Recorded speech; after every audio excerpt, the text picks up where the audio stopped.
साथियों नमस्कार। साथियों, आपको पता है कि बड़ा धान घोटाला हरियाणा के अंदर ही नहीं बल्कि उत्तर प्रदेश पंजाब के अंदर भी है, जहां भी सरकारी धान कूटते हैं राइस मिलर।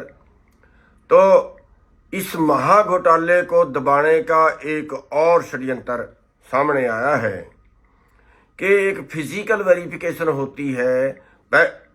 जब धान सारा राइस मिल में चला जाता है, उसके बाद सरकार उसको कूटने की इजाज़त देती है, चावल निकालने की इजाज़त देती है और मिलिंग शुरू करने से पहले एक फिजिकल वेरिफिकेशन होती है कि जितना धान इसने सरकार से ने इसको दिया है उतना है कि नहीं, उसके अलावा कुछ और तो नहीं है, कोई गड़बड़ तो नहीं है।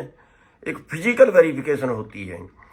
अब भी उस फिजिकल वेरिफिकेशन का ऑर्डर आ गया है, लेकिन दुखद है, अफसोस है कि अब की बार उसमें ये लिखा गया है कि जो चावल राइस मिल में रखा है, जो 2 नंबर का ला रहे हैं, जिसको हमने सैकड़ों ट्रक पकड़वा लिए हैं, अब भी वो आ रहा है सारा मत्था पच्ची करने के बाद। और उस लेटर में ये कहा गया है कि जो चावल रखा है वो चावल भी धान में गिना जाए। चावल कितने धान से निकला है वो गिनती करके जो है वो गिना जाए। यानी इस घोटाले को जो हम बार बार रो रहे हैं कि हरियाणा का धान नहीं है, हरियाणा के धान में बाहर से धान लाके वो मिलाया जा रहा है, बाहर से चावल लाके वो मिलाया जा रहा है, जो पीडीएस का चावल है वो भी उसमें शामिल है। उस घोटाले को पोछा मारने के लिए, उसको दबाने के लिए इन जो भ्रष्टाचारी राइस मिलर हैं, सभी नहीं हैं लेकिन जो भ्रष्टाचारी राइस मिलर हैं, उनको क्लीन चिट देने के लिए ये लेटर सरकार की तरफ से आ गया है। अफसोसजनक है कि सरकार अगर ऐसा कराएगी तो फिर सरकार ही चोरी करवाएगी, तो फिर रोकेगा कौन।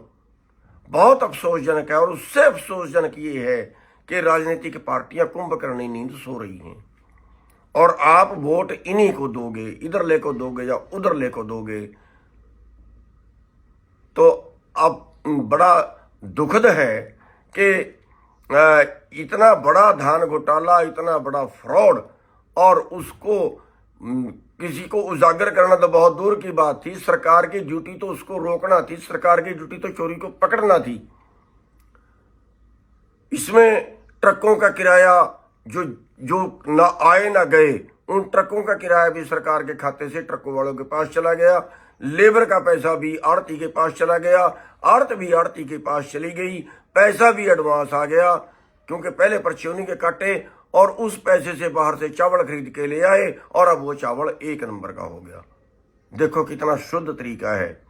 तो साथियों, एक बड़ा फ्रॉड है और हमें अगर इसके बारे हाई कोर्ट भी जाना पड़ा तो जाएंगे, और वरना हमारी सरकार को चेतावनी भी है कि सरकार इस अपने आदेश को तुरंत वापस ले ले।